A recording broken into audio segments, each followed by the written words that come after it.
Yes, Blaine, news coming from Russia that Russia has agreed to a partial ceasefire to allow Ukraine to set up those humanitarian corridors. You know that on Wednesday, the World Health Organization pleaded with authorities in Ukraine and also in Russia to open humanitarian corridors. And Dr. Tedros saying that they will be sending supplies, medical supplies. It was on Wednesday, and he indicated that the consignment was to arrive in the border or at the border of Poland on Friday. And indeed, we saw those planes landing, and we saw consignment or medical supply being offloaded. And therefore now the question is, how are you going to get them to areas that are affected, such as hospitals?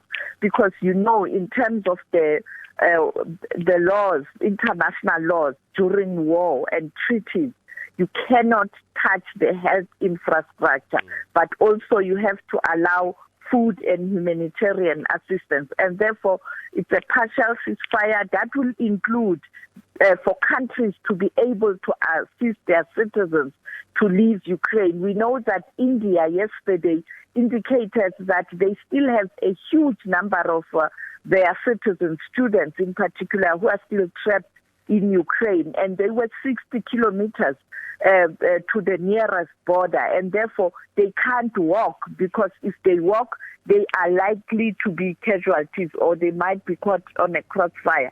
And therefore, this will give an opportunity to those countries who are ready to evacuate their citizens to do that. And I think it's not clear yet how long will this last, but it's a reprieve, a temporary reprieve, very, very, very short. We don't know, and it's difficult to even get information, because as you are aware that independent media, majority of independent media in Russia have decided to suspend their operations. Even ourselves, our correspondents in Russia have taken a decision to suspend filing until Russia is clear in terms of what they mean when they say anyone spreading fake news, because how do you interpret fake news?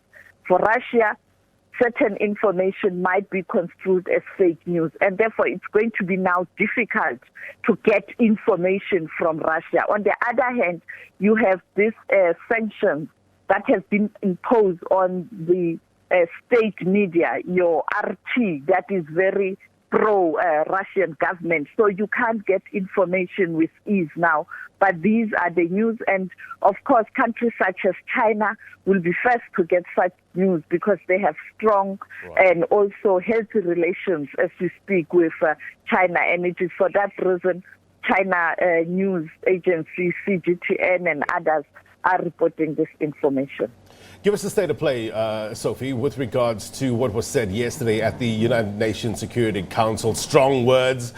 Basically, the message is we can't have what happened at that nuclear power plant again. But can they back up or enforce these strong words? After all, Russia has veto power. They sit on the United Nations Security Council. What can the world do?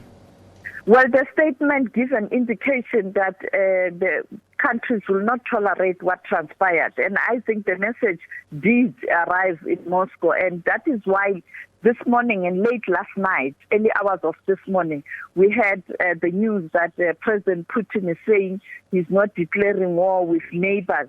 And also some of the information is misinformation.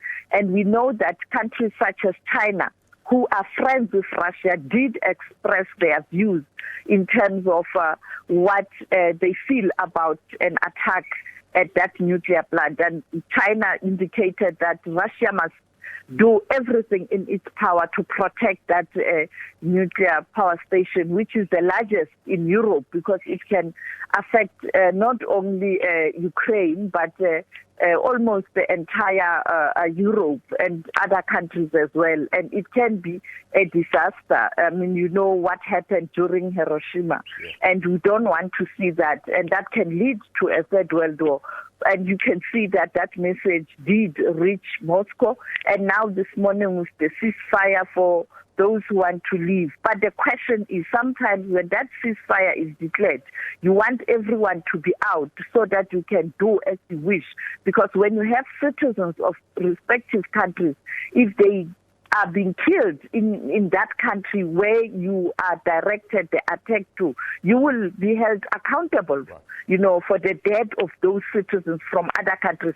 So you build many enemies. I mean, India indicated that they have a large number of citizens there. And for now, India has tried to ensure that they do engage Russia in a diplomatic manner and not really going out in a full war or attack. The same with China. So, like South Africa and many other Africans who are still in Ukraine. And therefore, if you take them out, then you are left with Ukrainians and you can do as you wish, maybe. Or maybe this is paving way for perhaps the conflict to subside. We heard that Putin saying that he's willing to meet with the Ukrainians. So we don't know whether that will happen. You raise important points, international editor Sophie Mokoena. Thank you very much indeed. No doubt you'll come back to us with the latest developments on the ground.